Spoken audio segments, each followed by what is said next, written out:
Esse é o homem que eu quero. Uma secretária jurídica em Londres, da Inglaterra, me disse durante uma entrevista: estou apaixonada pelo meu chefe. Ele é contra seu ideal espiritual e verdadeiro no casamento, não deseja outra mulher. O amor é uma unidade, não uma dualidade ou uma multiplicidade. O homem que anda com muitas mulheres, o que é expressão do sentimento de adultério que existe dentro dele, está se casando unindo-se mental e emocionalmente, com muitas ideias de frustração, ressentimento, cinismo, etc. Quando o homem encontra amor em sua companheira, encontra a plenitude da vida. Portanto, se um homem engana a esposa, é porque está frustrado e jamais experimentou o amor ideal ou o sentimento de unidade. Ele tem um complexo de inferioridade, além de, sem dúvida alguma, um sentimento de culpa. Inevitavelmente, as mulheres que ele encontra são instáveis, neuróticas e confusas. Ele está vendo e ouvindo suas próprias vibrações interiores. As mulheres que encontra são tão instáveis e frustradas quanto ele. Os pássaros da mesma plumagem voam juntos. O igual gera o seu igual. Evite cair no beco sem saída. Uma vez uma mulher me disse: vivo há 4 anos com um homem casado e adoro. Não posso deixá-lo. Que devo fazer? Ela não conseguira arranjar um marido ou um companheiro apropriado, porque não sabia rezar. Experimentava uma pseudo-satisfação ou uma falsa emoção, roubando o marido de uma outra mulher. Tinha um profundo complexo de inferioridade e era, em geral, muito instável. Expliquei-lhe que aquele tipo de conduta geralmente acabava num beco sem saída, acompanhado de sedativos, tranquilizantes e até mesmo de uma grande dose de comprimidos para dormir. Mostrei-lhe que o homem continuaria a usar o corpo dela até se cansar, mas que jamais se casaria com ela, que ela estava envelhecendo e desperdiçando seu tempo. O que ela realmente queria era casar-se, ser chamada ponto de Sra. Ter um lar e ser respeitada pelos vizinhos, amigos e parentes. A solução do problema dela estava na oração. Imediatamente ela rompeu a ligação com o homem casado e passou a fazer a oração para atrair o marido ideal, conforme foi exposto anteriormente neste capítulo.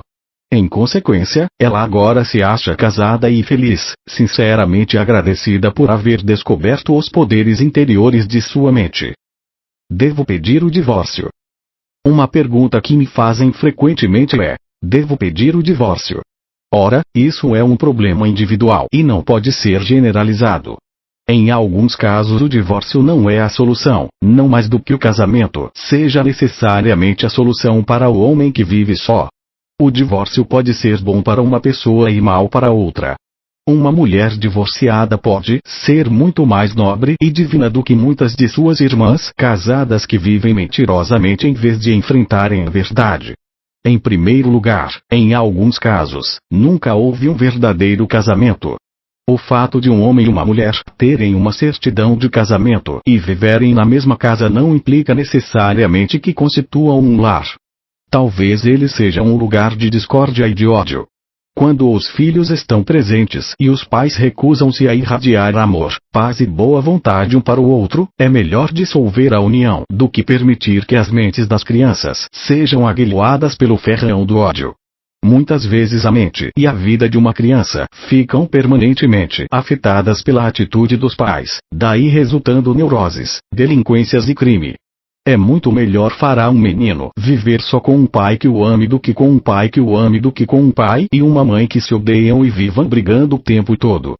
Onde não há amor, liberdade ou respeito entre marido e mulher, o casamento é uma farsa, uma impostura, uma máscara, porque Deus, amor, não os uniu. Deus é amor, e o coração é o escrínio da presença de Deus. Quando 2 corações se juntam num amor mútuo, há um verdadeiro casamento porque o amor os uniu. Faça uma nova estimativa de si mesmo. O homem se rebaixa sentindo suas falhas. Seu medo se transmite à esposa, e ela reage de acordo. Ela não pode vê-lo como o via anteriormente, pois ele já não sente o mesmo por si próprio. Ela só pode ver-a do modo pelo qual ele se vê. Assim também ele só pode ver-a do modo pelo qual ela se vê. Se o homem se sente dignificado, exige respeito e o consegue. O homem cuja atitude predominante é a de sucesso e felicidade une todos os membros de sua casa. Está cimentando influência. A harmonia e a paz imperam soberanas em seu lar. Sua convicção dominante faz com que os outros vejam o que você vê. Como tornar-se um bom esposo ou esposa? Quando você se casou, deve ter admirado certas características, qualidades e virtudes de sua esposa ou de seu marido. Identifique-se com essas boas qualidades e exalte-as. Deixe de ser um necrófago, vivendo das limitações do outro. Organize uma relação dos bons pontos dele, ou dela, atente para eles e devote-se a eles. Assim procedendo, seu casamento será mais abençoado e lindo através dos anos. A fórmula bíblica. Portanto, o que Deus ajuntou, não o separe o homem. Mateus 19, 6. Esta fórmula bíblica revela que, para que seu casamento seja real, ele deve, primeiro, ser espiritual. Deve provir do coração. Se ambos os corações forem movidos pelo amor, pela sinceridade e pela honestidade, então Deus vos está unindo. Na verdade, é o casamento feito no céu que significa harmonia e compreensão. Você sente e sabe que seu coração age com amor, e Deus é amor. Deus não está presente em todos os casamentos. Talvez haja outros motivos para a união. Se um homem se casa com uma mulher por dinheiro, por uma posição, para satisfazer o seu ego, o casamento é falso. É uma mentira. Se uma mulher se casa com um homem pela segurança, riqueza, posição, por uma aventura ou algo mais, o casamento não é de Deus, pois Deus ou a verdade não se acham presentes. Esses casamentos não são reais porque não se baseiam no amor. A honestidade, a integridade e o respeito nascem do amor. Onde existe um casamento real, verdadeiro, celeste, uma união de mentes, corações e corpos, não pode haver divórcio. Nem se pensa em divórcio, pois se trata de uma união espiritual. É a união de dois corações, e se unem no amor. Portanto, o que Deus ajuntou, não o separe o homem. Oração para marido e mulher. Nós nos unimos na presença de Deus. Não há senão um Deus, uma vida, uma lei, uma mente e um Pai, nosso Pai. Nós nos unimos no amor, na harmonia e na paz. Alegro-me pela paz, pela felicidade e pelo sucesso do meu companheiro. Deus 3 está sempre nos guiando. Falamos um com o outro conforme o centro divino que se acha dentro de nós. Nossas palavras são como uma colmeia, doces ao ouvido e agradáveis até a medula dos ossos. Nós nos identificamos com nossas boas qualidades e as exaltamos. O amor de Deus flui por nós em nossa casa e por todas as pessoas em toda parte. Acreditamos que o poder onipresente e a inteligência do Ser Infinito se movem através de cada um de nós e de todos os membros de nossa casa e sabemos que estamos positiva, definitiva, física e mentalmente cura. 2. Sabemos que a correta ação divina se exerce em cada célula, órgão, tecido e função de cada um de nós, manifestando-se como paz, harmonia e saúde. Acreditamos que todos experimentamos a orientação divina nesta casa. Deus, o grande conselheiro, nos conduz pelos caminhos do prazer e da paz. As palavras que dizemos realizam o que nos agrada e são elementos de prosperidade onde quer que vão. Nós nos regozijamos e assumimos a atitude de gratidão, sabendo que nossa oração de fé é atendida. Trilhe este caminho para um feliz casamento. 1. O casamento é a mais sagrada de todas as uniões terrenas. Deve ser encarado reverentemente, com paz e com um profundo conhecimento de sua santidade. 2. O constante medo da esposa pode comunicar-se ao subconsciente do marido e causar infinitas dificuldades. 3. O passado está morto. A única coisa que importa é o presente. Mude de pensar, mantenha esta mudança, e você mudará o seu destino. O sofrimento é devido à ignorância e a imagens mentais distorcidas. 4. Identifique-se mental e emocionalmente com o Salmo 23, e você banirá todo e qualquer medo anormal. 5. Enfrente o desafio da solidão e do desespero com confiança e fé na infinita sabedoria de seu subconsciente. 6. Você atrai as afinidades da atitude dominante do seu subconsciente. Perdoe-se. E aos outros, e depois reze por uma companhia divina, construindo mentalmente as qualidades que você admira no companheiro. 7. Se você orar sinceramente e confiar em que sua mente realizará o seu pedido, a inteligência infinita atrairá para você o marido ou a esposa ideais. 8. Jamais deseje a esposa ou o marido de alguém. Peça o que você quer, acredite que a vida lhe dará isto, e você o terá. 9. O amor é unidade. Se você realmente ama seu marido ou sua esposa, não pode querer mais ninguém. 10. Uma jovem solteira não deseja um homem casado que não tenha a intenção de se casar com ela. Ela quer um marido, um lar, amor e respeito. Ela deve abandonar o homem casado, estado de confusão, antes de poder atrair o que realmente deseja, o estado ideal. 11. Muitos casais que vivem juntos estão divorciados do amor, da bondade, da paz, da harmonia, da boa vontade e da compreensão. Esses casamentos são uma farsa, uma impostura, uma máscara. Bem melhor romper uma união dessas do que continuar a viver na mentira. 12. O homem se rebaixa pelo sentimento de suas falhas e de inferioridade, e sua mulher em geral reage conforme os sentimentos dele. 13. Identifique-se com as boas qualidades e características de seu companheiro, e seu casamento será mais abençoado através dos anos. 14. Portanto, o que Deus, o amor, ajuntou, não o separe o homem. Quando o amor une dois corações, não há divórcio, pois Deus é o nó que liga mulher e mulher no infindável curso da vida, agora e para sempre. Lei 12. A gloriosa lei da paz de Espírito. Tão sérias se tornaram as devastações causadas pelo aborrecimento, que este problema integra o temário de inúmeras convenções médicas aqui e no além-mar. Em todo o mundo, milhões de pessoas estão literalmente doentes de aborrecimento. As pessoas que sempre se aborrecem estão esperando que as coisas saiam erradas. Seu aborrecimento é devido principalmente à falta de fé em Deus. Aborrecem-se e se preocupam por muitas coisas que jamais acontecem. Elas hão de lhe contar todos os motivos pelos quais algo de mal deve ocorrer e nenhum porque algo de bom deve acontecer. Esse aborrecimento constante enfraquece todo o seu sistema, daí resultando perturbações físicas e mentais. Ele se preocupava com o que ainda não acontecera. Um homem me disse: estou preocupadíssimo com a minha farmácia. Posso perdê-la. O negócio é bom, mas não pode durar sempre assim. Tenho medo da falência. Meu cérebro é um torvelinho, e passo noite sem poder dormir. Diga-me qual é o seu problema comercial, Tom, perguntei-lhe. Oh, nada aconteceu ainda, mas temo que aconteça. Fico doente de tanto me preocupar e ponho minha mulher também assustada. Como posso parar de me preocupar? Este homem vinha, na verdade, realizando negócios muito bons. Tinha uma boa conta no banco e, pelos padrões comuns do negócio dos remédios, ele estava prosperando. Seu constante pensamento negativo lhe estava roubando a vitalidade, o entusiasmo, a energia. Além disso, o estava tornando mais fraco e menos capaz de enfrentar os desafios que lhe surgissem. Expliquei a esse farmacêutico que, se ele continuasse a se preocupar, atrairia a situação sobre a qual se abrigava mentalmente. Que a única coisa errada com ele era uma falsa crença em sua mente e que ele havia esquecido que podia controlar pessoalmente seus pensamentos e sua vida. Dei-lhe a seguinte oração para o seu negócio. Meus negócios são os negócios de Deus.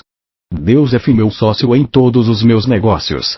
Deus faz meu negócio prosperar de modo maravilhoso.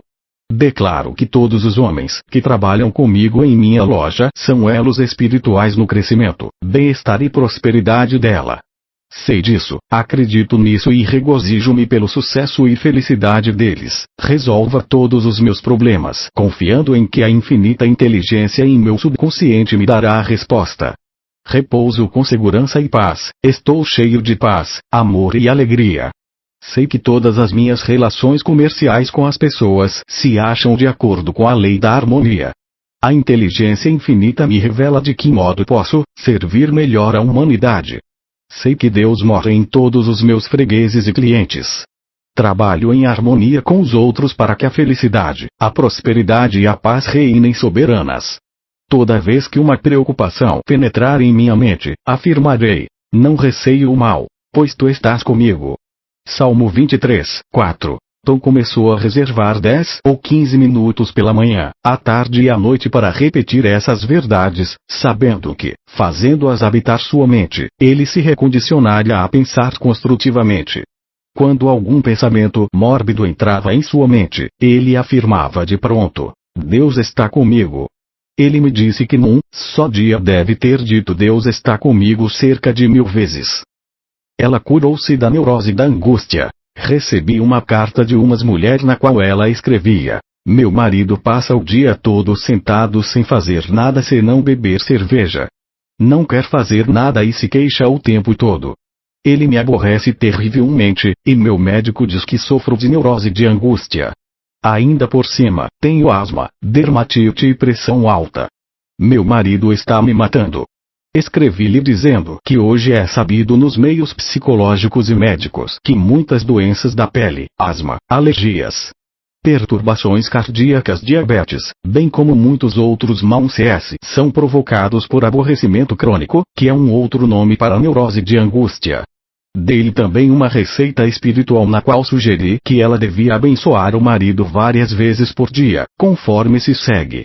Meu marido é um homem de Deus. Ele é divinamente ativo, divinamente próspero, pacífico, feliz, alegre. Ele se mostra pródigo e em seu verdadeiro lugar. Ele recebe uma renda maravilhosa. Em sua vida, reinam soberanas a sobriedade e a paz de espírito. Vejo-o, agora, chegando a casa todas as noites e dizendo-me o quanto ele se sente feliz em seu novo emprego, e entrego tudo para que Deus resolva. Anexei uma seguida receita que ela devia mentalizar e emocionalizar 6 a 7 vezes por dia, até absorvê-la no seu subconsciente. Ela devia também imaginar o seu médico dizendo-lhe que estava sã e perfeita. A seguir vai a segunda das receitas. Os dons de Deus são meus. Emprego todos os momentos do dia para glorificar a Deus. A harmonia, a paz e a abundância de Deus são minhas. O divino amor que flui de mim abençoa todos os que me cercam. O amor de Deus agora me está curando. Não receio o mal, pois Deus está comigo. Estou sempre cercada pelo sagrado círculo do amor e do poder de Deus. Reivindico, sinto e sei, acreditando definitiva e positivamente, que o encanto do amor de Deus e sua eterna vigilância guiam, curam e vigiam todos os membros de minha família e aqueles que me são caros. Perdoo a todos e irradio sinceramente o amor, a paz e a boa vontade de Deus aos homens de todas as partes. Centro de meu ser habita a paz. É a paz de Deus. Nesta quietude sinto sua fortaleza, orientação, amor de sua sagrada presença. Sou divinamente guiada em todo os meus caminhos. Sou um canal aberto para o amor, a luz, a verdade e a beleza de Deus. Sinto seu rio de paz correr por mim. Sei que todos os meus problemas se dissolvem na mente de Deus. Os caminhos de Deus são os meus caminhos. As palavras que digo se cumprem, aonde quer que sejam enviadas. Rejubilo-me e dou graças, sabendo que minhas orações são atendidas. Assim seja. No fim de 2 semanas, ela me escreveu: suas orações operaram milagres. Tenho-as recitado conforme o Senhor sugeriu, e mantenho uma imagem de meu marido em minha mente. Ele conseguiu um emprego e não bebe mais. Ganha $120 por semana. Meu médico tomou minha pressão e agora ela está normal, bem como desapareceram todas as manchas de minha pele. E não preciso mais tomar remédios para a asma. Os pensamentos e as imagens negativas acumuladas nesta mulher eram a causa de seu aborrecimento crônico. Quando ela se identificou mental e emocionalmente com as verdades que lhe foram dadas, estas começaram a penetrar em sua mente. Ela criou também imagens de saúde e vitalidade para si mesma e de realização e sucesso para o marido. Essas imagens mentais gravaram-se no fundo de sua mente, e seu subconsciente fê-las frutificar. A preocupação pode causar o diabetes. O Dr. Flanders Dunbar comenta o seguinte sobre os efeitos dos aborrecimentos e preocupações nos casos de diabetes. Em 1935, W.C. Menninger publicou 2 artigos sobre os fatores psicológicos no diabetes. Verificou que alguns observadores têm dado importância aos fatores psíquicos na gênese da doença. As opiniões incluíam: A crença de que o diabetes pode ser causado pela ansiedade, apresentada em 1891 por dois psiquiatras, Maudsley e Savage. 2. O choque físico como causa excitante. 3. O aborrecimento, a ansiedade e a tensão nervosa acham-se entre os mais frequentes eventos dessa história do diabetes. F. M. Allen, médico internista. E 4. Comentários sobre as notáveis coincidências entre o choque emocional e o aparecimento do diabetes. Diz ele que, para um médico clínico, a maioria dos casos não apresenta psicopatologia distinta. Menninger mostra que todos os autores citados concordam em que o diabetes pode ser acelerado ou agravado por estados emocionais. Ele observa. Fica-se impressionado com a inconsistência das opiniões de que não se pode negar a grande importância dos fatores psicogênicos uma vez estabelecido o diabetes, e de que essas mesmas influências iniciam a perturbação metabólica. Seu material inclui 30 casos de diabetes e de perturbações mentais. Estudando este material, Menninger achou que a depressão e a ansiedade são os estados mentais mais comumente associados com diabetes. Não encontrou preponderância deste ou daquele tipo de perturbação mental no diabetes, exceto que era frequentes vários tipos de psiconeuroses. 12 dos 22 pacientes incluídos no primeiro relatório apresentavam delírio paranoide como sintoma principal. 5 desses 22 doentes demonstraram claramente ao autor que o diabetes pode resultar de perturbações psicológicas. Afirma, todavia, que se deve referir a fatores etiológicos múltiplos quando se tenta explicar a causa do diabetes. Concluindo, ele diz que o diabetes se desenvolve como parte da expressão de um conflito total da personalidade e acha justificado falar-se de reação diabética da personalidade. Para histórias mais completas de casos de diabetes, veja-se Psychosomatic Diagnosis, de Dunbar, 3374 a 1943, e Synopsis of Psychosomatic Diagnosis and Treatment, 3377, 1948. Uma preocupação que não foi causada por problema. Uma vez, um executivo veio a mim e me disse que estava terrivelmente preocupado de não conseguir a presidência da sua companhia na próxima reunião do conselho. Acrescentou que era o próximo da lista e que esta constante preocupação e ansiedade estavam a ponto de lhe provocar um esgotamento nervoso. Conversando com ele, descobri que ele vivera preocupado a maior parte de sua vida e observei que ele achava que essa preocupação era devida à possibilidade de não ser promovido. Ele não concordou. Eu lhe disse então que se imaginasse presidente e pensasse que seus companheiros o estavam felicitando por sua promoção. Ele seguiu fielmente essas instruções e foi devidamente instalado como presidente na reunião seguinte do conselho. Contudo, cerca de um mês mais tarde, ele veio ver-me. Estava ainda preocupado, e seu médico lhe dissera que sua pressão estava perigosamente alta. Lembrei-lhe que ele anteriormente atribuíra sua preocupação ao fato de talvez não ser eleito presidente de sua organização, mas que agora ele era presidente e continuava preocupado. Ele estava preocupado com o fato de que talvez não pudesse corresponder à expectativa do conselho executivo. Temia que suas decisões pudessem levar a companhia ao desastre e que lhe pedissem para renunciar. Ele começou a perscrutar o seu interior e, de repente, verificou que todo o seu problema era devido ao fato de não ter o hábito de rezar e manter contato com o poder infinito, do qual podia extrair força e segurança. Achou que estava amaldiçoado por essas preocupações. Mas agora despertara para a nua verdade de que ele, somente ele, era o criador delas e, resolvendo estabelecer um sistema de orações, podia vencer sua obsessão. Dei-lhe esta sugestão: quando acordar pela manhã recite a seguinte oração: sei que a resposta ao meu problema reside no meu Deus interior. Vou acalmar-me e relaxar. Estou em paz. Sei que Deus fala de paz e não de confusão. Estou, agora, em sintonia com o infinito. Sei que a inteligência infinita me revela a resposta perfeita. Penso na solução de meus problemas. Vivo agora com a mesma disposição que teria se houvesse resolvido o meu problema. Vivo verdadeiramente na duradoura fé e confiança, que é a atitude da solução. É o Espírito de Deus que se agita em mim. Este espírito é onipotente. Está se manifestando. Todo o meu ser se rejubila com a solução. Estou contente. Vivo com esta sensação e dou graças. Sei que Deus tem a resposta, pois com Deus tudo é possível. Deus é o Espírito vivo todo-poderoso que existe dentro de mim. Ele é a fonte de toda a sabedoria e de toda a luz. O sinal da presença de Deus em mim é uma sensação de paz e firmeza. Interrompo agora toda a sensação de tensão e de luta. Confio implicitamente no poder de Deus. Sei que toda a sabedoria e força de que preciso para viver uma vida gloriosa e cheia de êxitos estão em mim. Relaxo todo meu corpo. Tenho fé em sua sabedoria. Estou livre. Reclamo e sinto a paz de Deus que perpassa minha mente, meu coração e todo o meu ser.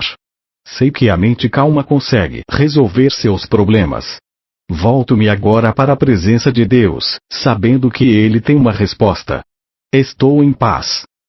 Ele repetia a oração acima 3 vezes cada manhã, sabendo que pela repetição essas verdades penetrariam no seu subconsciente e estabeleceriam um hábito saudável de pensamento construtivo.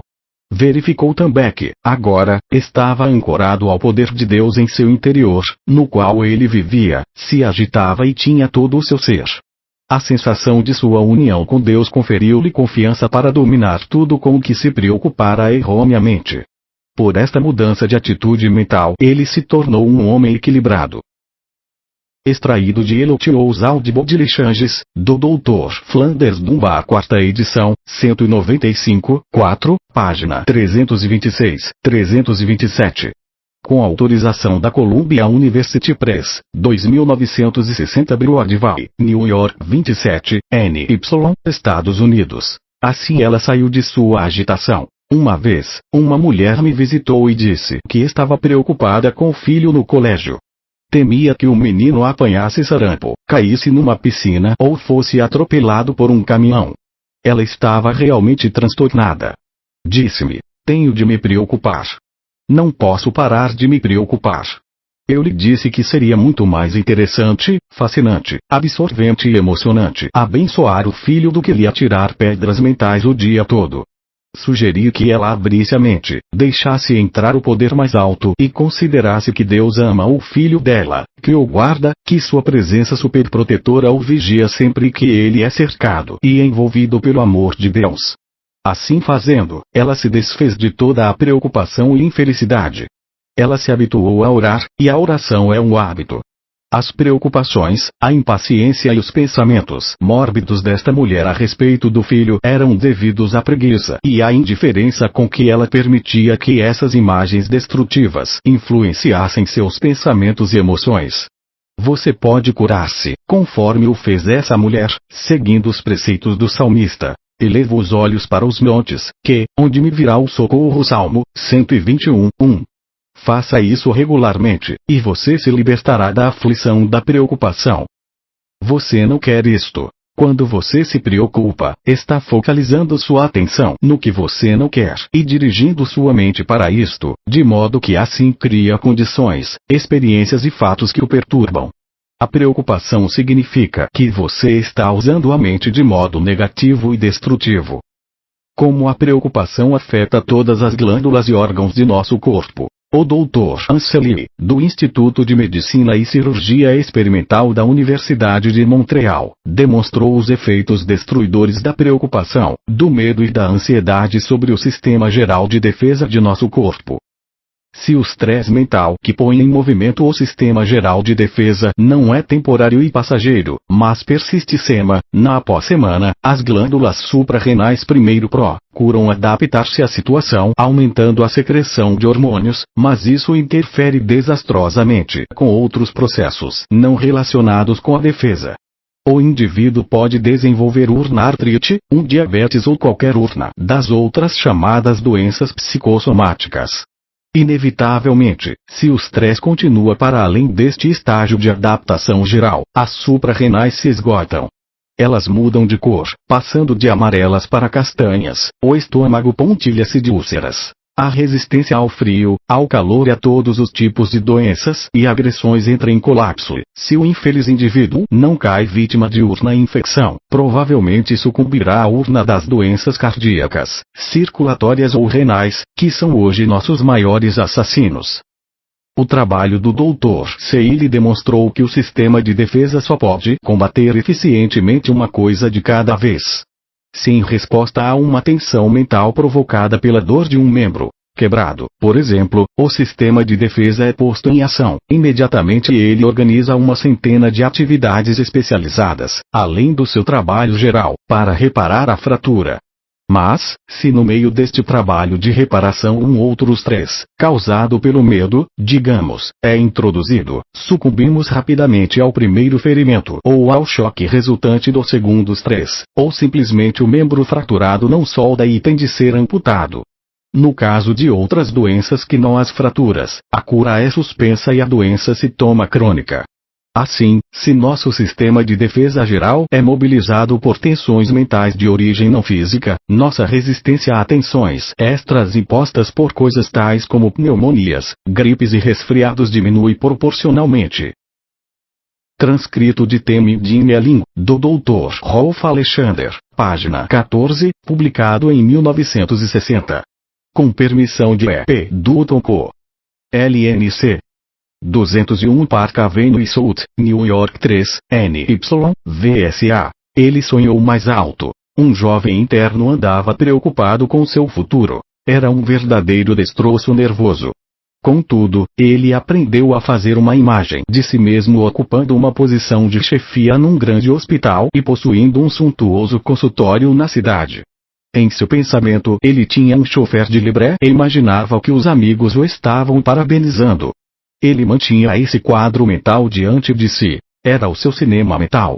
Ele assistia e se devotava a este quadro. E, quando estava para se aborrecer, propositalmente projetava o quadro na tela de sua mente. À medida que as semanas passaram, um poder mais alto se levantou em favor dele, honrando seus sonhos e tornando-os reais. O cirurgião-chefe convidou-o para ser seu assistente, e ele se casou com uma mulher muito rica que lhe comprou um luxuoso consultório, além de lhe providenciar um Cadillac com um chofer de libré. E, assim que se altera o hábito de se preocupar.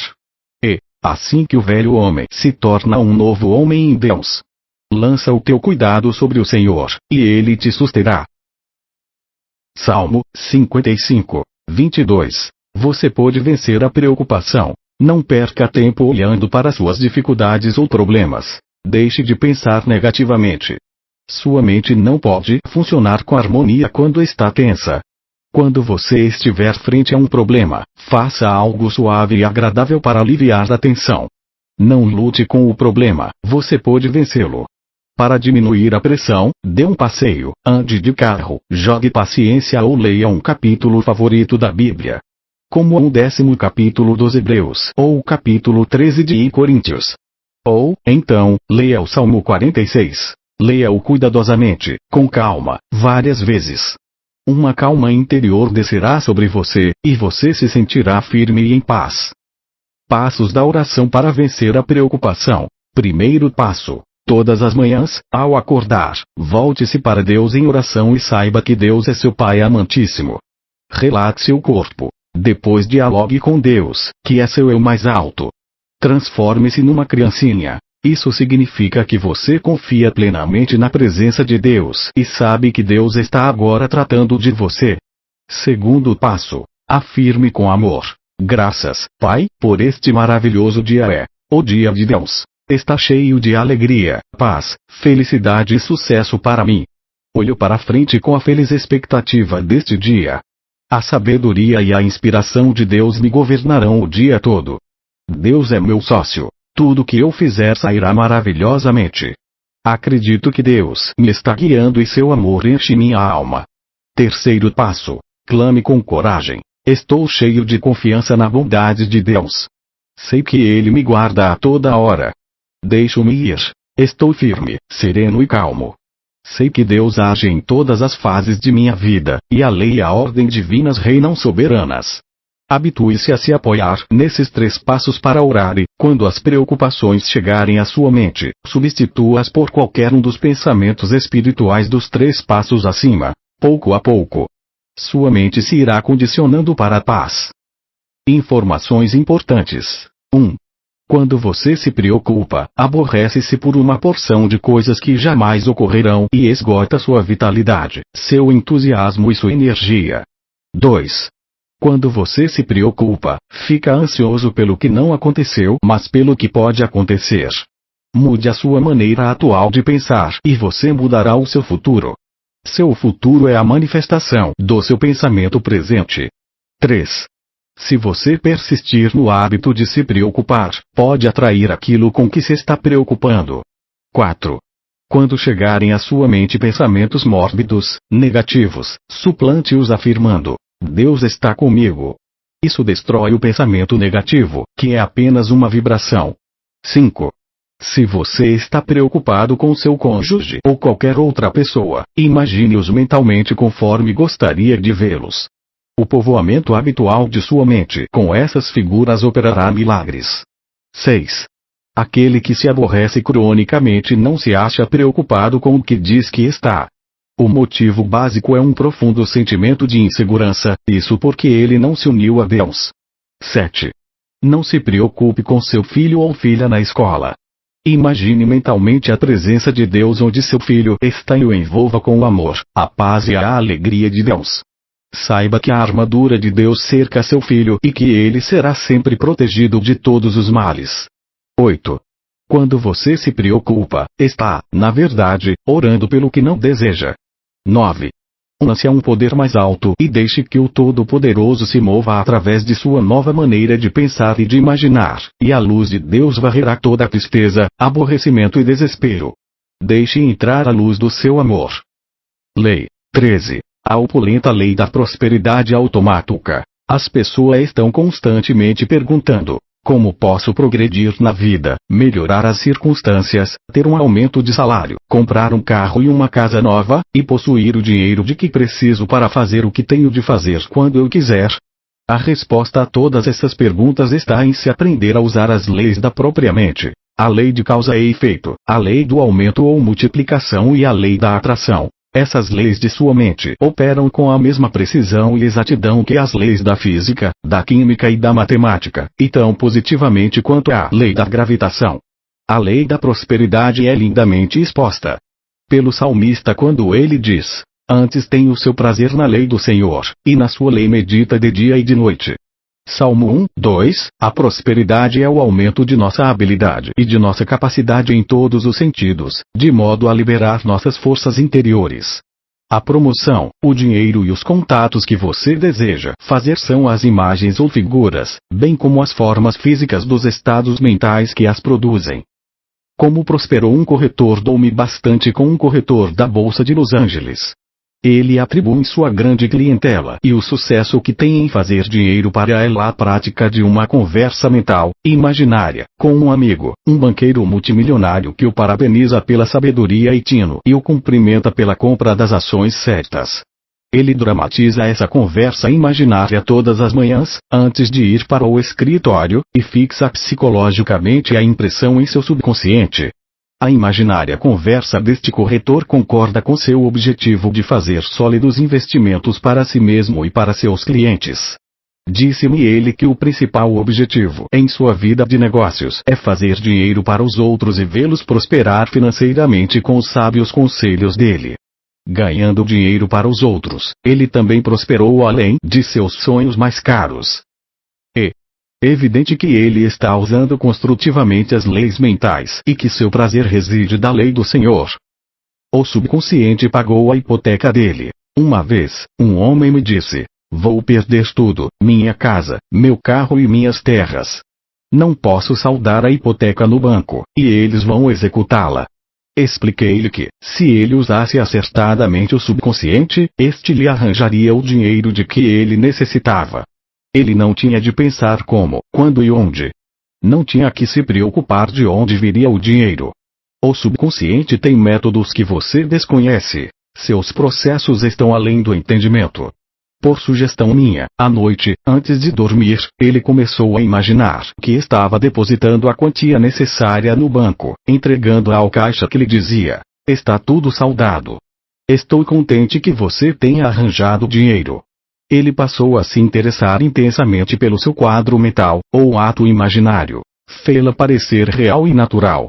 Quanto mais ardentemente ele pensava no drama imaginário, mais eficientemente era o ato imaginário depositado no banco do seu subconsciente. Ele o tornou tão real e verdadeiro, que o fato ocorreu fisicamente.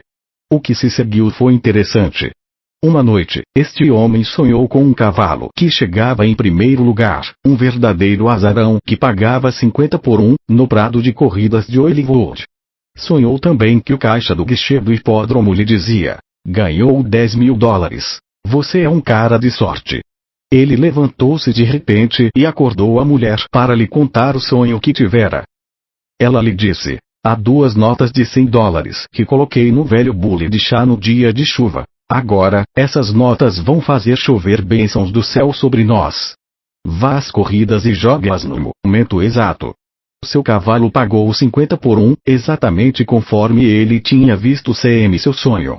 E, ao pagar, o caixa do hipódromo disse-lhe as mesmas palavras que ele ouvira em sonho. Ele foi ao banco e pagou os 10 mil dólares em moeda, conforme havia dramatizado em seu interior tão vívida e ardentemente. Eu, o Senhor, em visão a ele me farei conhecer, ou em sonhos falarei com ele. N. Números 12, 6. A magia do aumento. Há algum tempo, uma mulher me escreveu dizendo: as contas se estão amontoando, estou desempregada. Tenho 3 filhos e nenhum dinheiro. Que devo fazer? Sugeri-lhe que ela devia começar por dar graças a Deus por sua bondosa provisão. Várias vezes por dia ela relaxava o corpo numa poltrona e entrava no estado de sonolência, quase dormindo. Ela condensava as ideias de suas necessidades nessas maravilhosas palavras mágicas: Deus multiplica meus bens intensamente. Ela compreendeu que seu subconsciente aumentaria e multiplicaria por 100 tudo aquilo a que ela dedicasse atenção. O significado dessas palavras, para ela, era a realização de todos os seus desejos, tais como contas pagas, um novo emprego, um lar, um marido, comidas e roupas para ela, seus filhos e bastante dinheiro. Durante as orações, ela não permitia que sua mente divagasse. Focalizava e concentrava sua atenção na significação das palavras: Deus multiplica meus bens intensamente. Ela repetia essa frase várias vezes, até sentia como se fosse uma realidade. A ideia de empregar uma simples frase, como no exemplo acima, se baseia no conhecimento das leis que regem a mente. Quando se restringe a atenção a uma simples frase, a mente fica impedida de vagar. As ideias são dirigidas para o subconsciente pela fé, pela repetição e pela esperança. Esta mulher obteve resultados espantosos. Seu irmão chegou, sem aviso, da Nova Zelândia. Há 20 anos que ela não o via, nem sabia dele. Ele não só lhe deu 15 mil dólares em dinheiro, como também alguns diamantes muito valiosos de presente. Por sugestão do irmão, ela tornou-se secretária de um advogado. Um mês depois estava casada com o patrão. Ela pagou todas as dívidas e me disse que era infinitamente feliz. Os métodos do subconsciente escapam ao entendimento. Seu subconsciente multiplica por 30, 60 ou 100 vezes. A magia do aumento. O agradecimento abre o caminho da prosperidade. F. Impressionante como a atitude de agradecimento ora todos os setores de sua vida, incluindo sua saúde e felicidade, assim como sua prosperidade. Um corretor de imóveis evidenciou isso de maneira maravilhosa. Ele vinha encontrando grande dificuldade em vender casas e propriedades que lhe eram entregues, e sentia-se frustrado e infeliz. Convicto da força da prosperidade do coração agradecido, ele começou a orar todas as noites, afirmando o seguinte: Pai, eu te agradeço que tu me tenhas ouvido, eu sei que tu me ouves sempre. Então, antes de dormir, ele condensava a frase em 2 palavras: muito agradecido. E repetia isso como uma canção de ninar. Continuava a dizer silenciosamente essas 2 palavras, até cair no sono. Uma noite, em sonhos, ele viu um homem que lhe dava um cheque para comprar 14 lotes e uma casa que ele muito desejava vender. Uma semana depois, o homem que ele havia visto em sonho veio ao seu escritório e comprou a propriedade que ele tinha vendido em sonho. Este corretor de imóveis habituou-se a repetir todas as noites as palavras muito agradecido até adormecer. Sua saúde melhorou sensivelmente. Sua riqueza está aumentando, e frequentemente, em sua vida de sonhos, ele tem uma previsão da venda de certas propriedades que depois se verifica objetivamente com todos os detalhes. Assim procedendo, este homem decreta todas as manhãs que Deus está prosperando em sua mente, em seu corpo e nos seus negócios. Sinta a realidade disso e nada jamais lhe faltará. Repita e tome a repetir como um acalanto. Obrigado, Pai, ao se preparar para dormir. Isso significa que você está agradecendo ao seu eu superior a abundância, a saúde, a riqueza e a harmonia. Pode também acontecer que o Senhor, seu subconsciente, lhe responda através de uma visão ou lhe fale num sonho. Ela decretou sua prosperidade. Uma mulher escreveu-me dizendo: devo um bocado de dinheiro de minha casa ao banco, e as contas estão crescendo. Respondi-lhe, dizendo que ela devia determinar, com sentimento, várias vezes ao dia: minha casa está livre de qualquer dívida, e a riqueza me engolfa com avalanches de abundância. Mostrei-lhe que não lhe cabia inquirir a maneira pela qual sua oração seria atendida e que sua inteligência subconsciente orientaria todos os seus passos, pois conhecia tudo o que era preciso para a realização de seus desejos. Semanas depois, ela foi procurada por um construtor que queria levantar uma casa de apartamentos em sua propriedade, e ofereceu-lhe muito mais do que esta valia. Ela aceitou a oferta muito satisfeita e conseguiu liquidar todas as suas dívidas. Ao mesmo tempo conseguiu um contrato do construtor para funcionar como gerente dos apartamentos para ele, com um bom salário e um apartamento para ela. O seu subconsciente sempre aumenta o que você tem.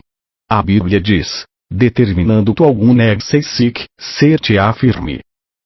16, 22 e 28. A vida é uma soma. Um alfaiate amigo meu tem um ditado que é seu favorito: sempre somo, jamais subtraio. Ele quer dizer com isso que a prosperidade é um sinal positivo. Some ao seu crescimento, à sua riqueza, ao seu poder, ao seu conhecimento, à sua fé e à sua sabedoria. Ele acrescenta a vida dele pela meditação no sucesso, da harmonia, da orientação, da atitude correta e da lei da opulência. Ele se imagina e se sente bem-sucedido e próspero, e seu subconsciente responde aos seus pensamentos habituais. Ele começou a vender de novo. Um corretor de seguros disse-me uma vez: dou duro, trabalho longas horas, porém os resultados são parcos e decepcionantes. Eu combinei com ele uma sessão por semana comigo. Nestas sessões eu fazia com que ele acalmasse a mente, relaxasse e se desligasse de tudo. Depois orava por ele assim: você está relaxado e à vontade, firme, sereno e calmo. Dia e noite você prospera espiritual, mental e financeiramente. Você é um tremendo sucesso. Tenha a mente aberta e receptiva às novas ideias. O que é bom corre por você livre, alegre, infinita e incessantemente. A lei do aumento está operando em você. Depois, ele orava do mesmo modo durante 5 minutos, afirmando essas verdades na primeira pessoa do presente do indicativo. Essas reuniões semanais deram maravilhosos resultados. Em poucas semanas, ele começou a fazer novos contatos, e suas vendas cresceram aos saltos. Ele descobriu que, mudando de atitude, fez tudo mudar em sua vida. O subconsciente o fez milionário. Vou agora mostrar-lhe como se pode definitiva e positivamente dirigir uma ideia ou imagem mental para o subconsciente. Seu consciente é pessoal e seletivo. Ele escolhe, seleciona, pesa, analisa, disseca e investiga. F. Capaz de raciocínio indutivo e dedutivo. A mente subjetiva, ou subconsciente, está sujeita ao consciente. Pode ser chamada escrava da mente consciente. O subconsciente obedece às ordens do consciente. Os pensamentos focalizados, dirigidos, alcançam um nível subjetivo. Devem ter um certo grau de intensidade. A intensidade é adquirida pela concentração. Um homem que era dono de um balcão de venda de hambúrgueres no meio oeste escreveu-me dizendo que havia lido O Poder do Subconsciente quando entrou no mercado. Disse-me que havia resolvido concentrar-se em $1 milhão, querendo expandir o negócio e ter vários restaurantes. Desejava também estabelecer uma filial na Europa, em seu país de origem. E seguiu a técnica de impregnar o subconsciente, concentrando-se em $1 milhão. Concentrar-se é retomar ao centro e contemplar as infinitas riquezas do subconsciente. Toda noite ele suspendia a atividade mental e entrava no estado de calma e relaxamento. Reunia todos os pensamentos e dirigia toda a sua atenção para um depósito de $1 milhão em sua conta bancária. Dedicava toda a sua atenção a essa imagem mental. Sua atenção fixa provocou uma profunda e duradoura impressão na placa sensível de seu subconsciente. Ele repetia este drama todas as noites, e no fim de um mês as coisas começaram a acontecer. Casou-se com uma mulher muito rica que adorava a ambição, o zelo, o entusiasmo e a vontade de realizar por ele demonstrados. Ela comprou-lhe um restaurante que, no fim de alguns meses, foi um tremendo sucesso. Ele abriu 2 filiais. Fez alguns investimentos em ações de petróleo as quais subiram fantasticamente. Ele me enviou um donativo de $500 por eu ter escrito o livro, o qual foi um dos mais deliciosos presentes que já recebi. No momento em que escrevo, este homem tem mais de $1 milhão no banco e, além disso, seu subconsciente forneceu-lhe dividendos extras. Incluindo uma esposa muito bonita e fabulosamente rica. Um filho e uma vida mais abundante. Oração pela prosperidade. Tu farás prosperar o teu caminho, e então serás bem-sucedido. Josué 1:8. Dou, agora, um modelo de sucesso e prosperidade à minha mente mais profunda, que é a lei. Identifico-me com a fonte infinita de suprimento. Escuto a calma e delicada voz do meu Deus interior. Esta voz interior orienta, guia e governa todas as minhas atividades. Estou unido em abundância de Deus. Sei e creio que existem novos e melhores meios de conduzir meu negócio. Esses novos meios me são revelados pela inteligência infinita. Estou crescendo em sabedoria e entendimento. Meu negócio é o negócio de Deus. Próspero divinamente em todos os sentidos.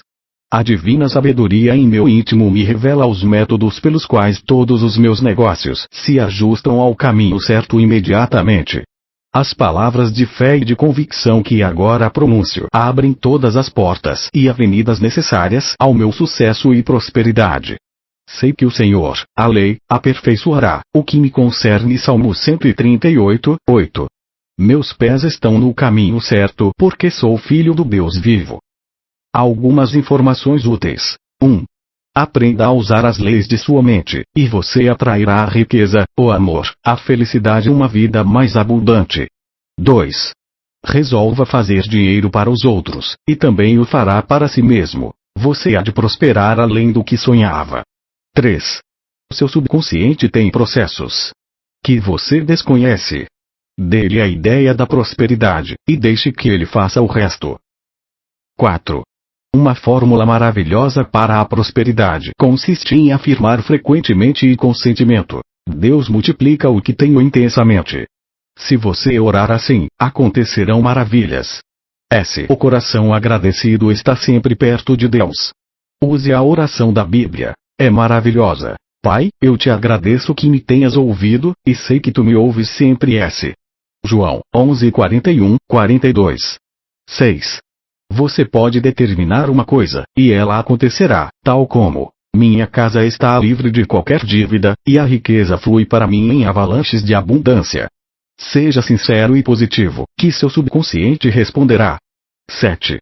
A vida é uma soma. Acrescente a sua riqueza, poder, sabedoria, conhecimento e fé, estudando a lei do seu consciente e subconsciente. 8. Afirme: tudo que é bom vem a mim, incessante, incansável, alegre e copiosamente, e as riquezas de Deus fluem para minha mente esclarecida e receptiva. 9.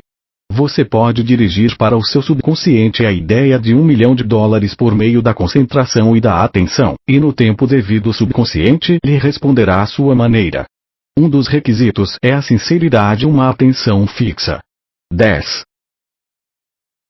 Tu farás prosperar o teu caminho, e então serás bem-sucedido. Josué 1:8. Lei 14. A penúltima lei da criação. Napoleão disse: a imaginação governa o mundo. Henri Ward Brecher declarou: a mente sem imaginação é o mesmo que um observatório sem telescópio. Pascal afirmou: a imaginação dispõe tudo. Cria a beleza, a justiça e a felicidade, que são tudo neste mundo. A faculdade de criar imagens chama-se imaginação. É uma das principais faculdades da mente e tem o poder de proteger e vestir suas ideias, tomando-as visíveis na tela do espaço. Você pode disciplinar, controlar e dirigir sua imaginação de modo construtivo e conseguir o que deseja na vida, ou pode usá-la negativamente e imaginar o que você não quer na vida. As imagens mentais que você contempla e aceita conscientemente como verdadeiras imprimem-se em seu subconsciente e se manifestam em sua vida. A imaginação é o poderoso instrumento usado pelos famosos cientistas, artistas, poetas, físicos, inventores, arquitetos, místicos.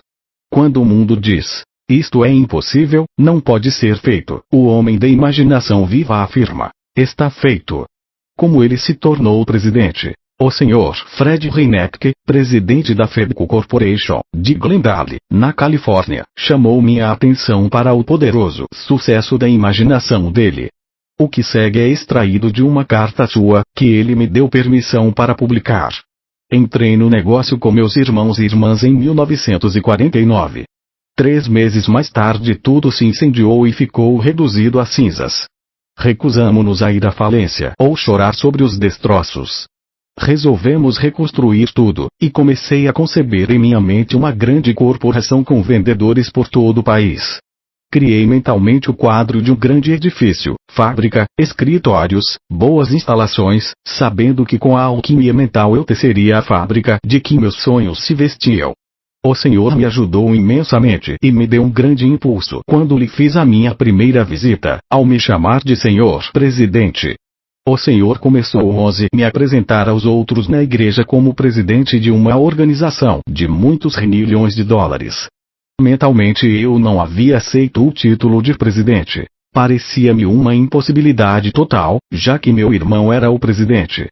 Mas comecei a pensar no assunto e, algumas semanas depois, aceitei o título de presidente. Afirmei: sou presidente de minha corporação por ordem divina. Ou isto ou algo maior e mais elevado à vista da inteligência infinita. Imaginei um suntuoso escritório com meu nome sobre a porta e o título: Escritório do Presidente. Aceitei-o completamente, com um sorriso. Parecia-me bom. Então as coisas começaram a acontecer. Primeiro, meu irmão, que era vice-presidente, decidiu sair. Alguns meses depois, meu outro irmão, presidente da corporação, anunciou que ia deixar o cargo para se candidatar ao Congresso dos Estados Unidos. Minha irmã também foi embora e atingiu uma alta posição na vida. Todos os membros de minha família sentem-se felizes com seus novos empreendimentos, e constantemente oro por eles, para que sejam bem orientados e encontrem o seu lugar certo, assim como oro por mim. Então, de repente, tornei-me presidente. Este enorme passo, que parecia uma total impossibilidade há 18 meses, tornou-se uma realidade. Hoje, o negócio está florescendo além dos meus sonhos mais caros. Acredito sem restrições no que o Senhor ensina, que a imaginação é a oficina de Deus. Curada por sua imaginação criativa, a doutora Olive Gazi, de Brentwood, na Califórnia, possui uma intensa fé e acredita no poder mágico da imaginação criativa. É descendente direta do mundialmente famoso pregador Henri Ward Brecher. A doutora Gazi apresentou a seguinte carta sobre o poder da imaginação construtiva. Caro Sr. Murphy, eu estava dirigindo o carro e meu falecido marido, Dr. Henri Gazi, me acompanhava. Ao entrarmos em Sunset Boulevard, sofremos uma terrível colisão. Ambos ficamos inconscientes. Quando voltei a mim, os policiais nos cercavam, e Henri foi carregado numa ambulância. Em meu estado de confusão, dei ao policial o endereço e o telefone da casa de meu médico, bem como o seu endereço e o seu telefone, que eu jamais havia memorizado. Era o meu subconsciente que falava e agia. O mais espantoso é que dei ao policial o endereço exato e o número do telefone de minha empregada, que estava passando uma semana com a filha em Woodland Hills. Conscientemente eu ignorava o endereço dela bem como o número do telefone.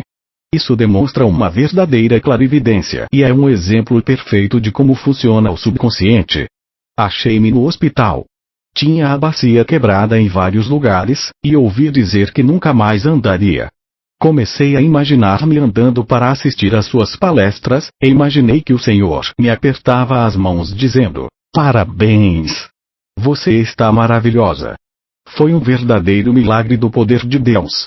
Eu tinha fé absoluta no poder curado de Deus e, enquanto estive no hospital, constantemente me imaginava fazendo tudo o que faria se estivesse boa. E afirmava sempre: Deus me está curando. Deus fez todos os ossos do meu corpo. E eles se acham em seus lugares, servindo-me.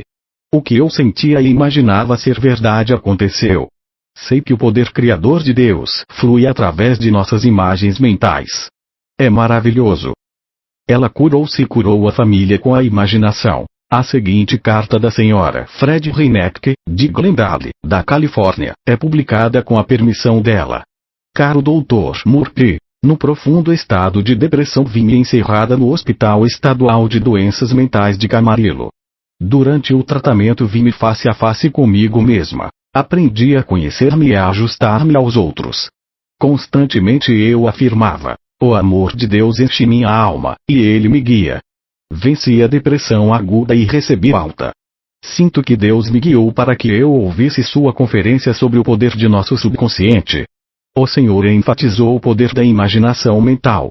Comecei a ver-me, mentalmente, feliz, alegre, livre e próspera. Imaginei um belo lar, e várias vezes ao dia eu me sentava e via mentalmente meu marido como um homem de grande sucesso, ditoso e divinamente feliz. Eu imaginava o que ele me dizia, o quanto era feliz, o quanto me amava e como era bem-sucedido em seus negócios. Imaginei minha filha e meu filho conforme eles deviam ser. Alunos brilhantes, aplicados, cheios de zelo e de entusiasmo. Construí com firmeza o quadro mental de uma vida pacífica, feliz e alegre. Com ele vivia todos os dias. Seguindo suas instruções, todas as noites eu imaginava que o Senhor me estava dando os parabéns pela minha paz, tranquilidade, felicidade e liberdade interior. Eu podia ver o seu sorriso e ouvir o tom de sua voz. Fiz com que tudo parecesse real e vívido, e tudo o que construí mentalmente para mim, meu marido e meus 2 filhos aconteceu. A imaginação faz um grande professor. Quando visitava as Torres Redondas da Irlanda, encontrei um professor que parecia estar muito pensativo. Perguntei-lhe: em que tanto medita o Senhor? Apresentarei, em essência, sua resposta. Ele frisou que só insistindo nas grandes e maravilhosas ideias do mundo é que subimos e progredimos. Ele meditava sobre a idade das pedras das torres. Depois sua imaginação recuava no tempo e o levava até as pedreiras onde aqueles blocos se haviam formado. Sua imaginação despia as pedras. Com sua visão interior, ele contemplava a estrutura, a formação geológica e a composição das pedras reduzidas ao seu estado amorfo. Por fim, ele imaginou a unidade das pedras com todas as outras pedras e toda a vida.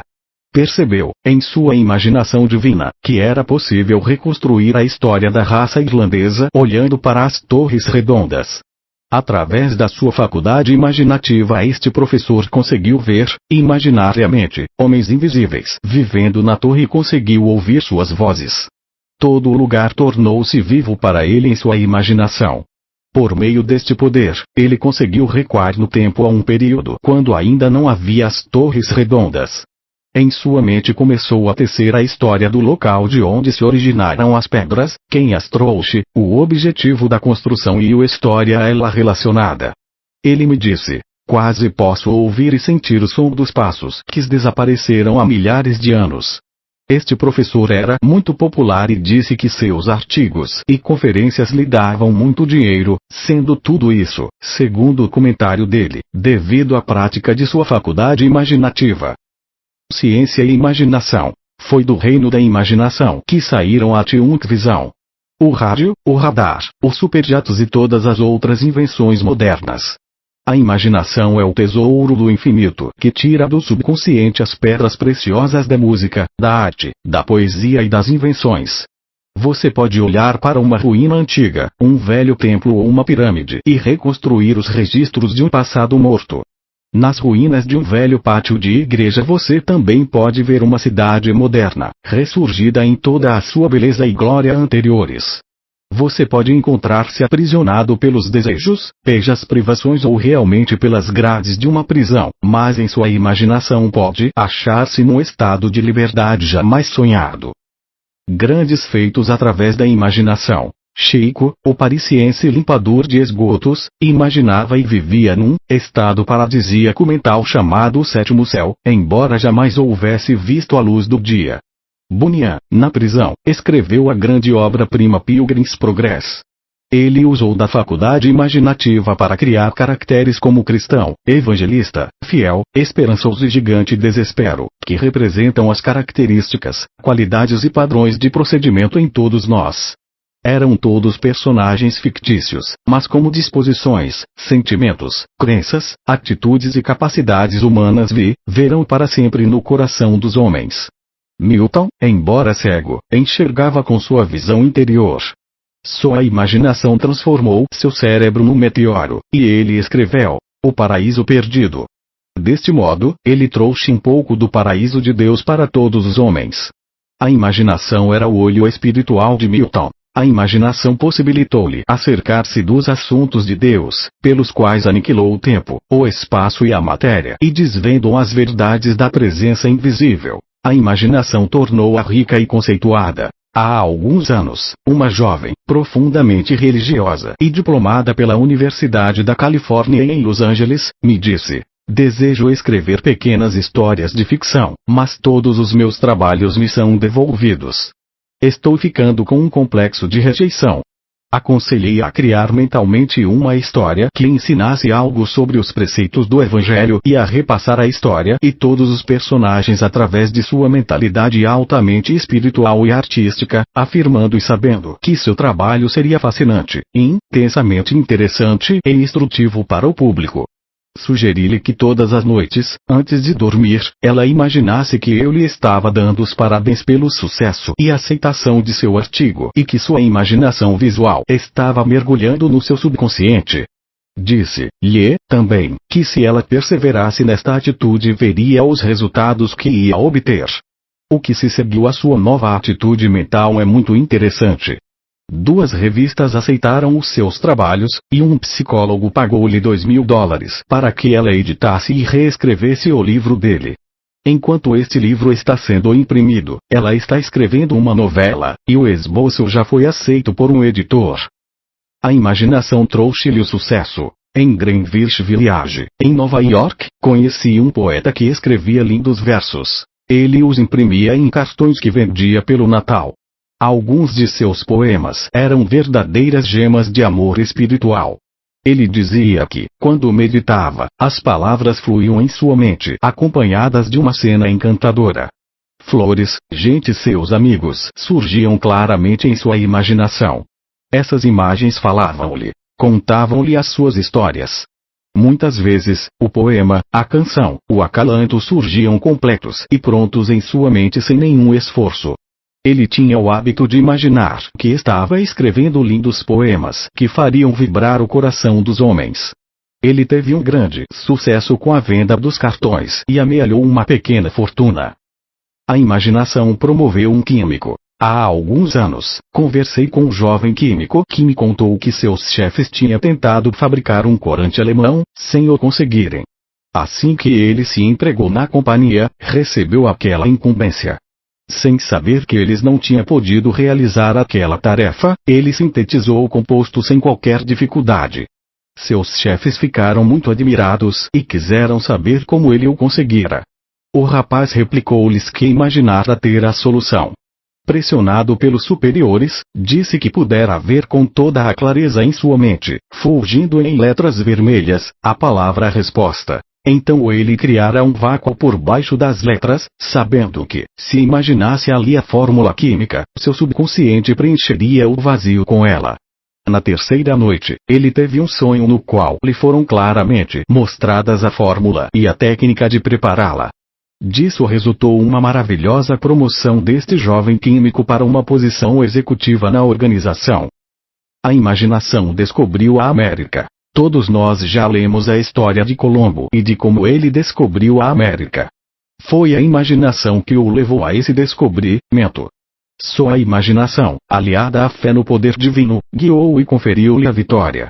Os marinheiros diziam a Colombo: "Que vamos fazer, já que toda a esperança acabou?" Sua resposta era: "Vocês devem dizer ao romper do dia: velejemos, velejemos, velejemos." Aqui está a chave para a oração. Ser fiel até o fim, cheio de fé em cada etapa do caminho, persistindo em seu objetivo e sabendo no coração que a meta é segura porque você a viu. Tendo visto e sentido a meta, você determinou os meios para a consecução de seu objetivo. Como a imaginação revive o passado. Os arqueólogos e paleontólogos que estudam os túmulos do Antigo Egito reconstroem cenas antigas através de sua percepção imaginativa. O passado rosto revive e torna-se audível mais uma vez.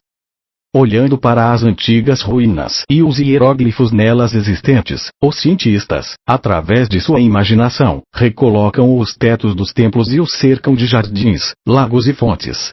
Os fósseis são revestidos de olhos, nervos e músculos, caminhando e falando de novo. Assim o passado se transforma no presente vivo, e vemos então que para a imaginação não existe tempo ou espaço. Através de sua imaginação, você pode ser companheiro dos mais inspirados autores de todos os tempos.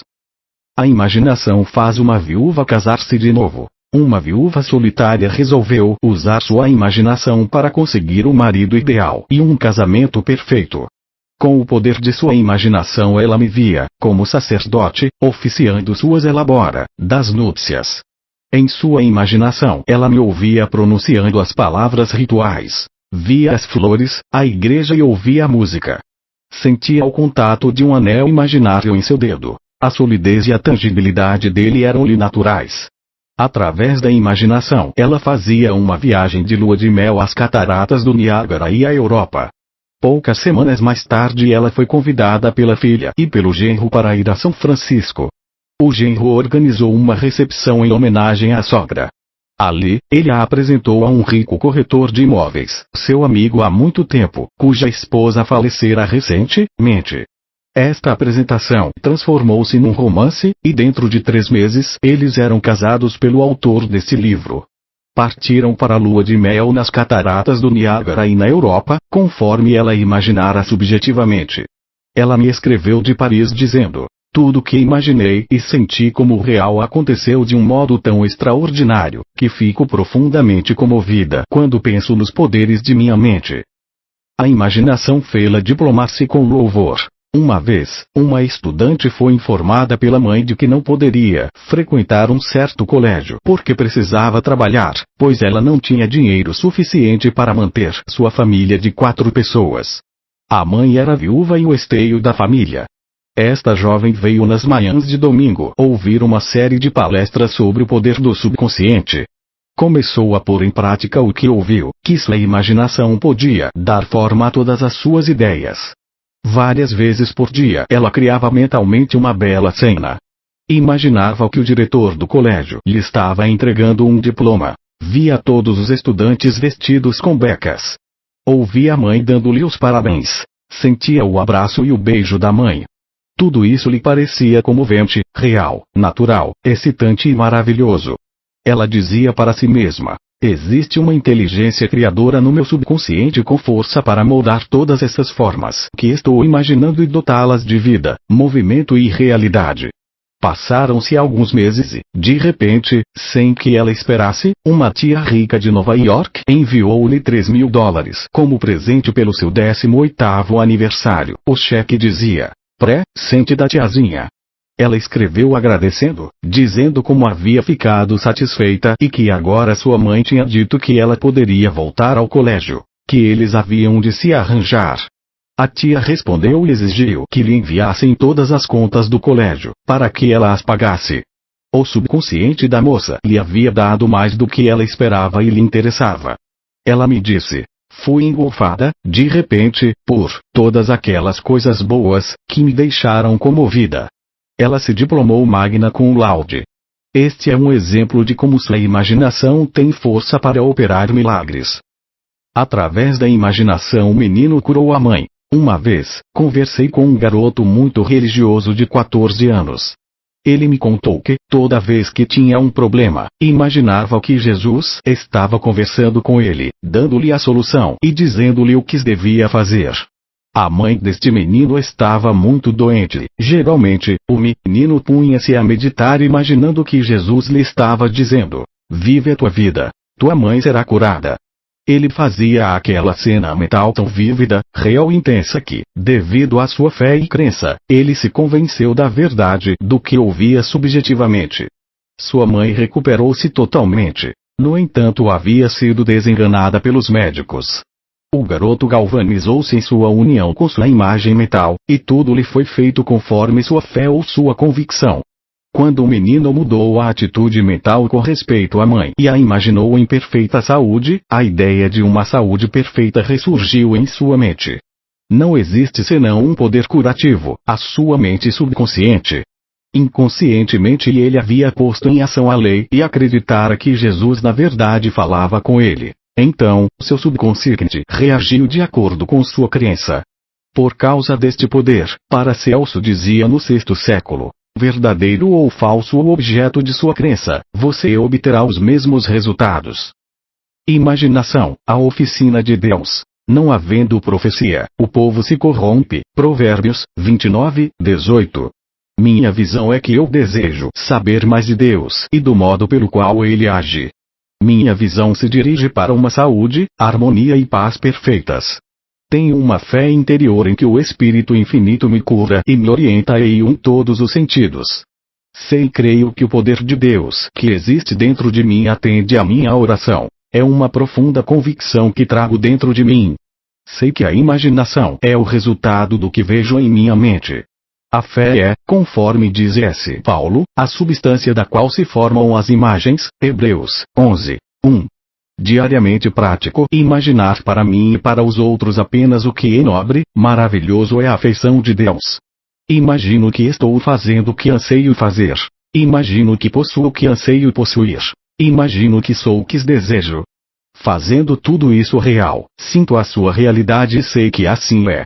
Graças, Pai. Usando a imaginação. 1. A faculdade de criar imagens chama-se imaginação. A imaginação reveste todas as ideias e as projeta na tela do espaço. 2. Você pode imaginar uma bela casa, uma viagem ou um casamento, e, sentindo o real, só a imaginação se objetivará. 3. Imagine-se fazendo o que gosta de fazer e sinta-se no ato de fazer, que acontecerão milagres em sua vida. 4. Mentalize-se sadio e perfeito, vivendo numa bela casa, com um marido ou uma esposa ótimos e com uma família alegre e feliz. Persevere nessa imagem mental, e milagres acontecerão em sua vida. 5. Através de uma imaginação disciplinada você será capaz de ver, com sua visão interior, a estrutura de antigas ruínas e, com sua vivida imaginação, reconstruí-las e reviver o passado. 6.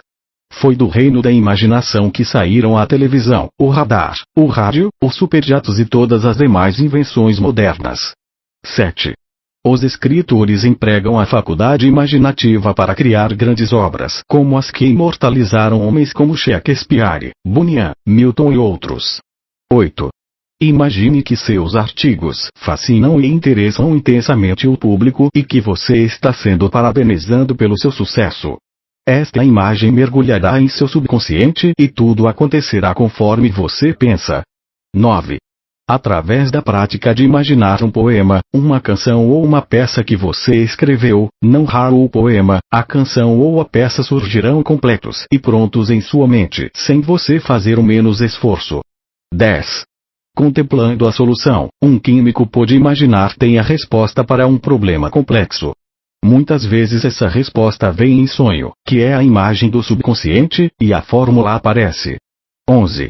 Olhando para antigas ruínas e hieróglifos, a imaginação dos cientistas torna-os capazes de recompor os tetos dos templos e de cercá-los de jardins, lagos e fontes. 12. Você pode atrair o cônjuge certo imaginando que seu sacerdote favorito está dizendo: declara-os marido e mulher. Imagine e sinta a aliança em seu dedo. Quando for dormir, ficará espantado com a rapidez pela qual reagirá e responderá seu subconsciente. 13. Você pode criar mentalmente uma bela cena que você gostaria de viver. Torne-a vivida real, natural, emocionante e excitante. Seu subconsciente aceitará o que você sente e imagina, e tudo acontecerá. 14. Você pode imaginar que o ente querido está lhe dizendo que ele ou ela obteve uma cura milagrosa.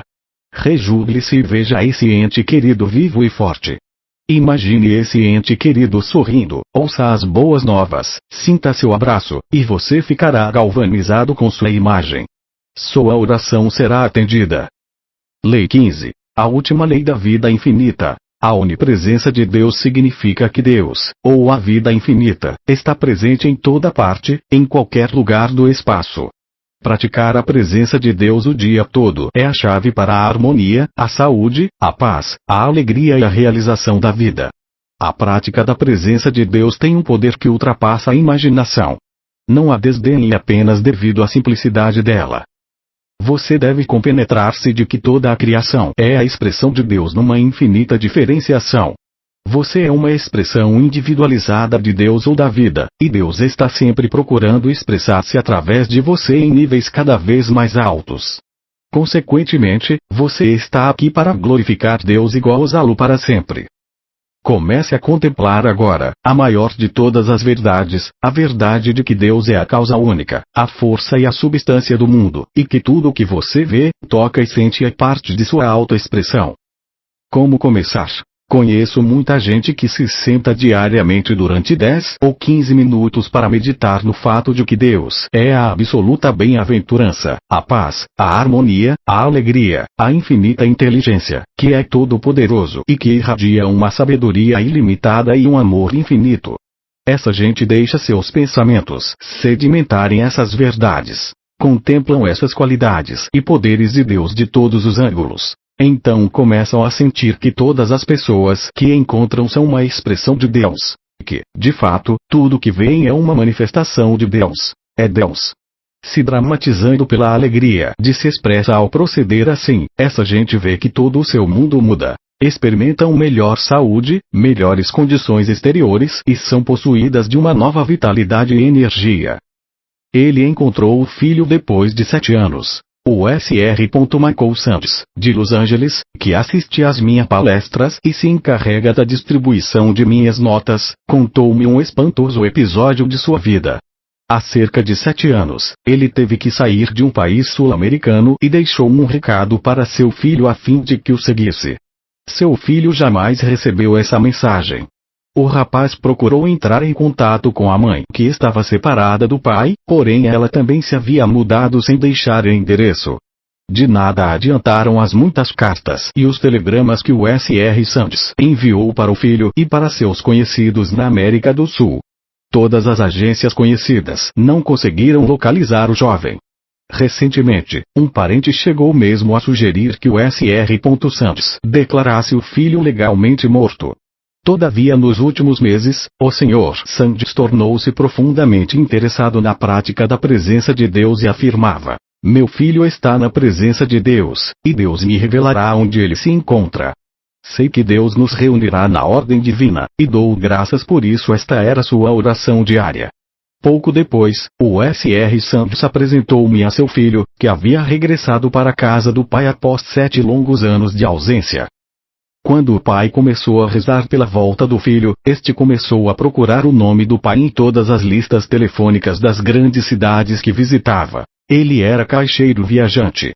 Quando chegou a Los Angeles, descobriu o nome do pai imediatamente, tomou um táxi para sua casa. Foi uma grande festa. A Bíblia diz: porque este meu filho estava morto e reviveu, estava perdido e foi achado.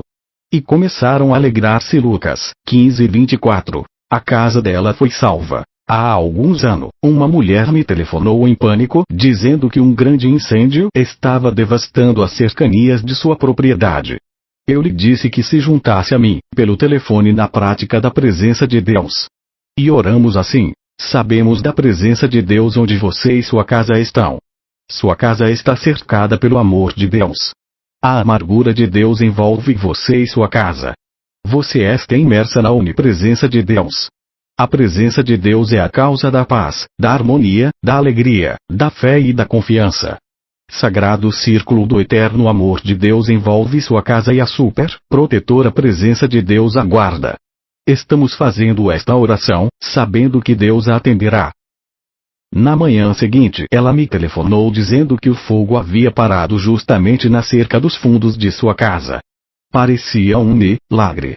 Mais tarde, ainda naquela manhã, ela foi visitada por um policial que declarou: só mesmo um milagre foi que a salvou. Ela reconheceu a presença. Uma jovem secretária de um grande escritório em Nova York escreveu-me dizendo que duas de suas companheiras de escritório andavam falando dela e procurando minar sua posição. Os comentários pareciam graves e eram completamente injustificados. Escrevi-lhe e sugeri que ela reconhecesse a presença de Deus nas moças, o que significava o reconhecimento de uma sabedoria superior, do amor divino, do poder superior e da harmonia divina, também admitidos, em si mesma. Escrevi-lhe a seguinte oração. Vejo a presença de Deus nessas duas moças, mencionar-lhes os nomes. Deus pensa, fala e age através delas. Elas são encantadoras, bondosas e cooperativas. Quando eu pensar em uma delas ou encontrá-las, direi silenciosamente: Deus fala através de você. Deus age através de você. Foi esta a única atitude tomada pela jovem. Dentro de uma semana ela me escreveu dizendo que as duas moças tinham sido transferidas para outro escritório, mas antes de saírem haviam-na convidado para jantar e haviam expressado amor e a apreciação que tinha por ela. A prática da presença dissolvera tudo o que não se lhe assemelhasse nas mentes das duas faladeiras. O auditório agora o ama. Fui procurado por um jovem pastor que me pediu um conselho. Ele dizia que seus paroquianos eram muito frios e criticavam seus sermões. Disse que não podia entender essa frieza e alinhamento, já que ele despendia muitas horas preparando os sermões de modo que se ajustassem perfeitamente aos princípios da fé por eles professada. Com efeito, em mais de um ano, jamais havia sido convidado para jantar com nenhum membro da congregação. Sugeri-lhe a prática da presença, e ele me perguntou: que é isso? Repliquei: antes de subir ao púlpito, irradie amor, paz e boa vontade para os assistentes. E afirme corajosamente durante 10 minutos: todos os que compareceram aqui esta manhã estão abençoados, salvos e inspirados. Deus pensa, fala e age por meu intermédio. Deus está salvando este auditório por intercessão minha. Todos os que ouvirem as palavras de verdade pronunciadas por mim serão instantaneamente salvos, exaltados, e prosperarão de um modo maravilhoso. Amo o meu auditório, todos são filhos de Deus, e a glória de Deus brilha através deles. Passadas algumas semanas, ocorreu um verdadeiro milagre. Os paroquianos começaram a cumprimentá-la e a dizer-lhe como se sentiam inspirados pelos sermões dele e como suas orações eram atendidas. O pastor descobrira que a cura para todas as dificuldades e a solução de todos os problemas está na prática da presença de Deus. Esta presença é a divina realidade de todo homem e jaz adormeci, dá por sob as falsas crenças, as falsas opiniões, as superstições e os desajustamentos. Como o irmão Lourenço praticava a presença? O irmão Lourenço foi um monge do século XVII. Era um santo homem, totalmente devotado a Deus. Possuidor de grande humildade e simplicidade, ele estava em sintonia com o infinito. O meu trabalho consiste em cumprir a vontade de Deus, dizia ele. O irmão Lourenço praticava a presença mesmo quando lavava os pratos ou esfregava o chão. Tudo, para ele, era trabalho de Deus. A certeza dele na presença de Deus era a mesma, quer estivesse na cozinha ou diante do altar. Para o irmão Lourenço, o caminho para Deus era através do coração e do amor. Seus superiores ficavam maravilhados com aquele homem que, embora soubesse apenas ler e escrever, podia expressar-se com tanta beleza e sabedoria. Era a voz interior de Deus que preparava tudo o que ele dizia.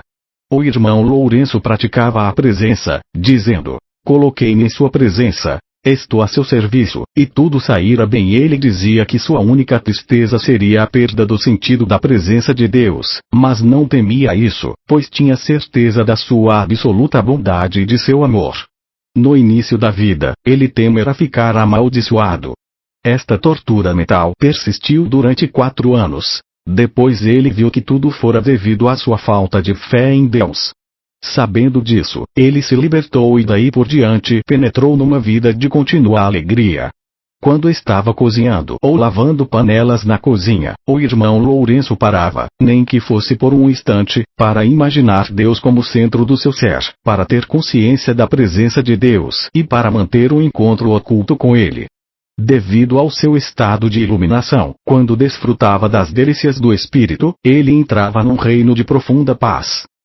Ele salvou o filho. Recebi uma carta de um negociante de Chicago que havia lido, em meu livro O Milagre de Dinâmica Mental, o capítulo intitulado Como Estar Bem e Assim Ficar Todo o Tempo. Este capítulo lhe agradou imensamente.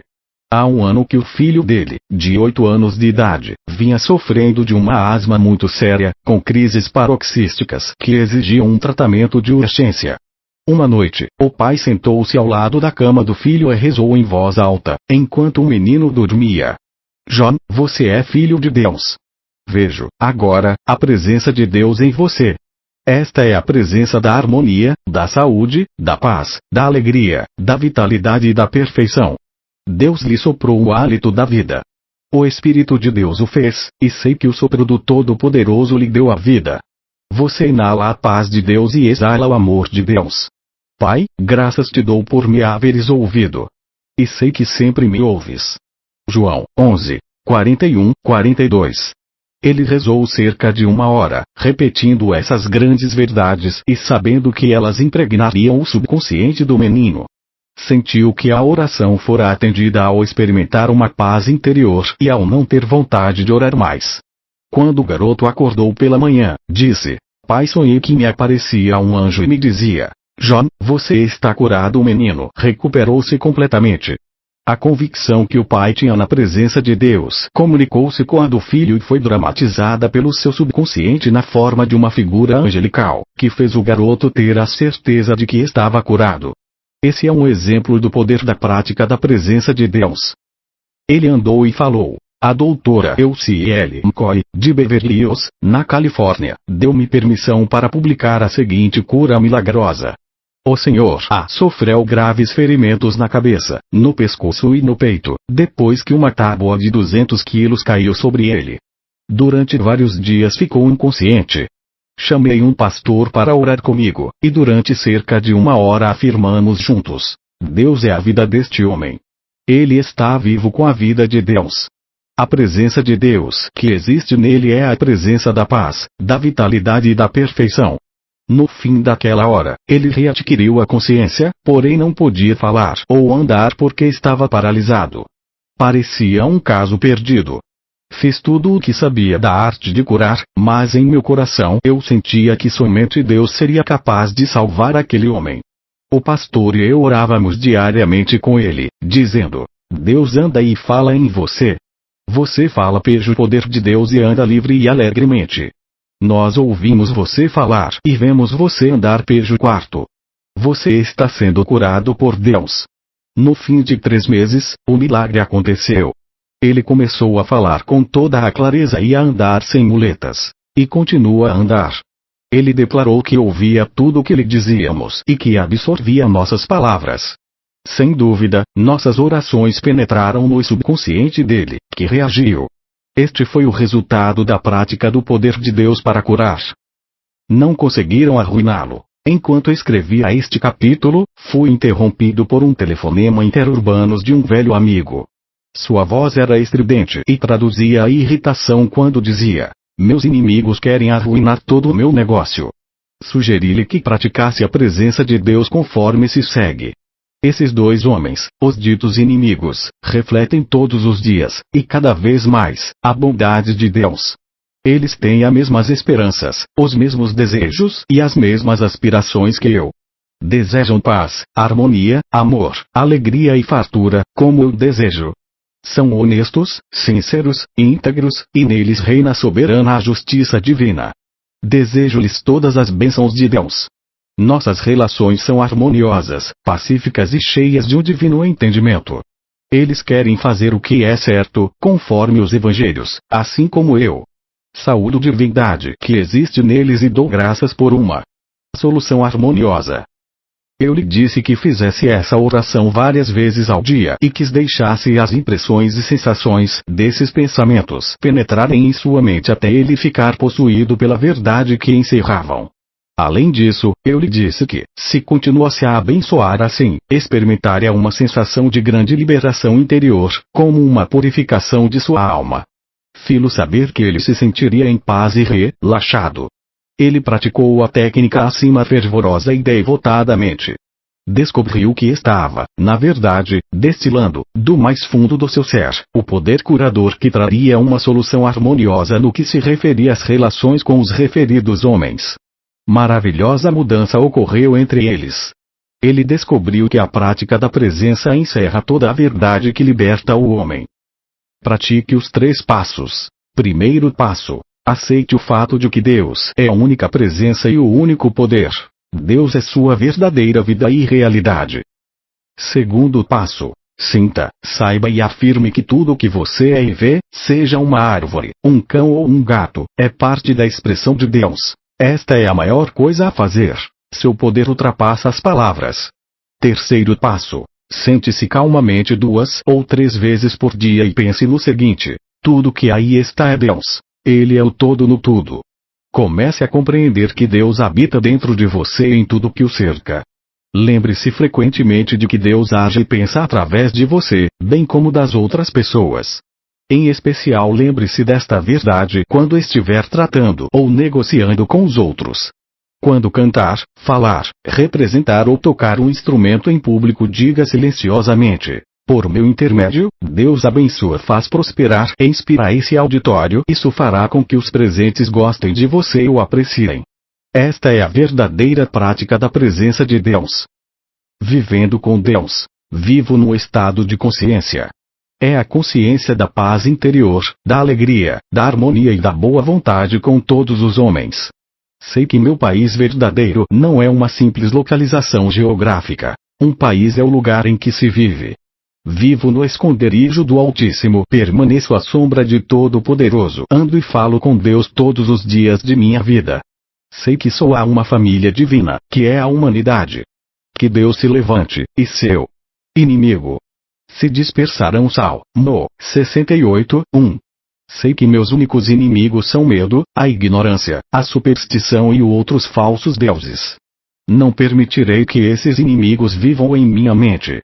Recuso-me a dar aos pensamentos negativos um passaporte para minha mente. Entronizo Deus e seu amor em minha mente. Penso, sinto e procedo conforme o amor divino. Toco mentalmente a força divina, e ela se move em meu benefício. Sinto-me invencível. A paz começa a me inundar. Sinto correr por mim o rio da paz de Deus. Afirmo que o amor de Deus penetra no coração de todos os homens e que Deus e sua sabedoria me governam, me orientam e governam todos os homens. Deus me inspira nossos líderes e os governos das nações para que cumpram a sua vontade, e unicamente sua vontade. A vontade de Deus é harmonia, paz, alegria, salvação, beleza e perfeição. É maravilhoso. Grandes verdades a relembrar. 1.